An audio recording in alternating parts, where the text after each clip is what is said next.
Hey, this is Matt with Almost Deep. I'm an associate mental health therapist in the US.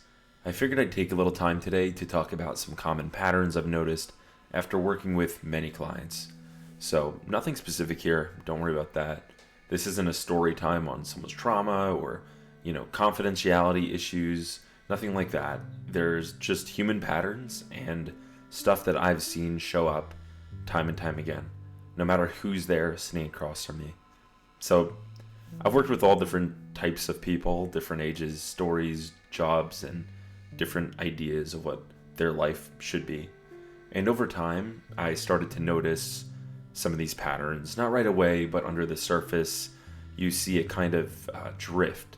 Like life is still occurring, but they're not really placed within it anymore.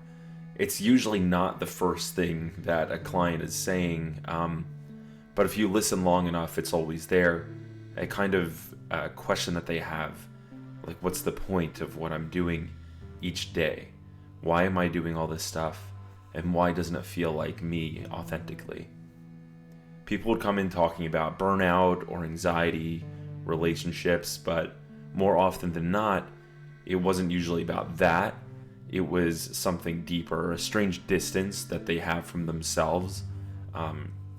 They'd end up checking all the boxes of life, like a fulfilling career, relationship, creating structure for themselves each day, week, month, but something feels off even with that, and they can't quite pinpoint what that is. Most people, they don't come in saying that they're having an existential crisis. They'll say things like, I can't sleep lately, I've been feeling a little bit disconnected from what's going on, I think I hate my job, but it's probably fine and I'm just being dramatic, those types of things. But once you peel back the polite presentation layer of it all, you get to see this underneath feeling of drifting, like life is moving forward, but they're not really within it or inside of it. And that's something I could always relate to. We're told to chase success, stability, whatever it might be, but no one tells you what to do when you actually get there. And then you realize you're still feeling empty inside and inside of a comfortable place, an apartment or a house. That's what I mean by drift. It's not dramatic. It's not this very out there thing. It's subtle. It feels like you're going through the motions, but you're not really inside of it. Like you're living what somebody else's idea of a good life is. That's the pattern I see in so many clients. People who don't actually need to be fixed. They just need to remember how to tune in to themselves again. And honestly, most of us never learn how to do that. We're raised on structure. We're handed templates. Here's how you're productive. Here's how you're successful. Here's what happiness should look like. But nobody teaches you how to slow down and ask yourself, what do I actually care about? What matters to me when no one else is watching or influencing my thoughts? This is where therapy really did surprise me, because the most important moments weren't when I gave some brilliant insight or said something that was so impactful. It was the moments when a client says something real to themselves and they don't immediately turn away from that thing. When somebody finds that they feel they don't know who they are anymore, or they feel like they're performing all the time. And instead of pathologizing it and rushing to solve their equation, you stay in the moment, right? You let the moment breathe, and then the work unfolds. It wasn't about fixing, it's about kind of making this contact with whatever part of them they've been avoiding for so long. This is why I say most people are not broken. They were just really good at performing to play a certain role. They feel like they built a life that looked great on paper, but it just didn't feel like anything for them. They're following somebody else's coordinates. They're somebody else's GPS that they set for them, and they're wondering why it doesn't feel like home. It wasn't that they lacked this insight. Many of them are way smarter than me, but they've gone so long without checking in with themselves, they forgot how. And this is not an easy process to do, right? People think therapy is a magical place where you go to get fixed. You show up, you say your traumas, and then the therapist hands you a prescriptive scroll that tells you what life should be. If that were the case, we would be charging way more. Therapy is really like, at least the way I practiced it, from an existential lens, is more like holding a mirror, right? It's really uncomfortable to look at yourself sometimes. It's a foggy mirror, and it slowly clears up over time. Most of the time, people just needed that space to say things that they hadn't said out loud, the things that they think, and then they immediately move on to the next thing. To ask questions they were too busy or afraid to ask, right? Just to not pretend for 50 minutes a week when they get to the therapy session, right? It's wild how rare that could be, where you're in front of a therapist and you're able to actually speak your thoughts. Something I've been thinking about lately is just how hard it is now more than ever to actually hear yourself think. We're always consuming, whether it's content, opinions, routines, other people's blueprint for what life should be.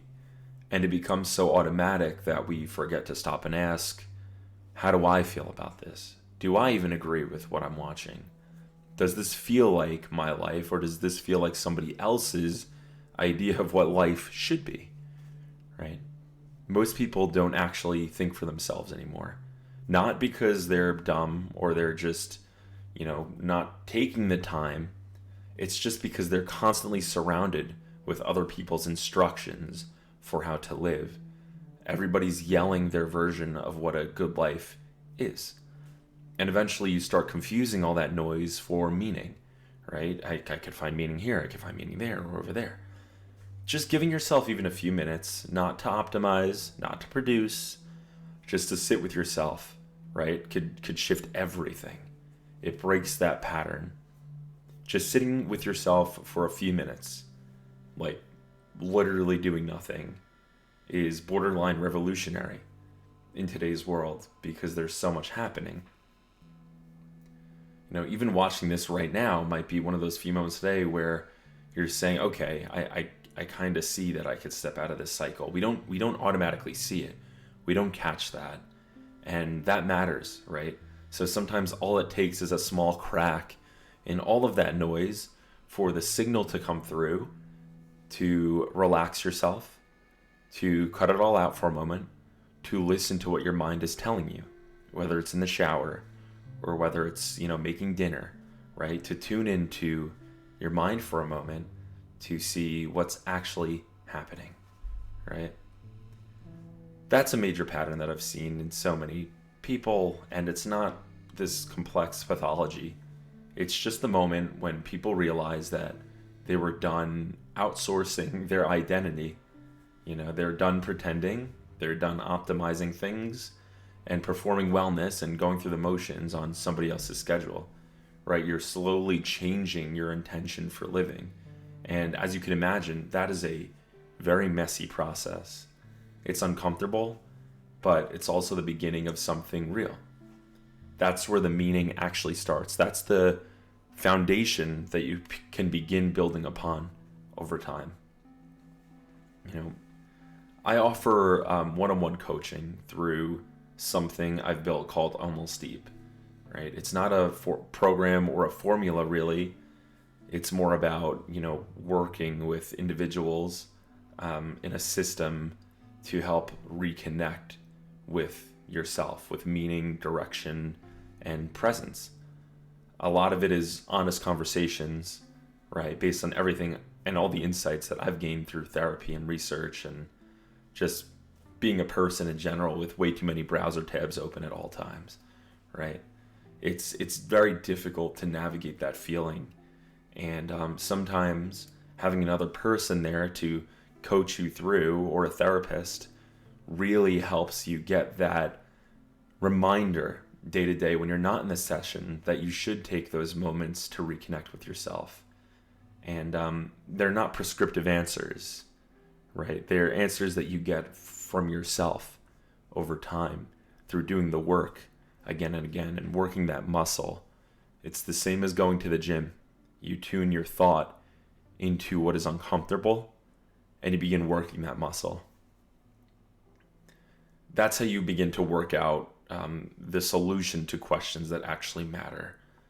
It's not through Reddit, YouTube, or constantly scrolling through forums. It's taking time with yourself and cutting out the noise. Thanks for watching.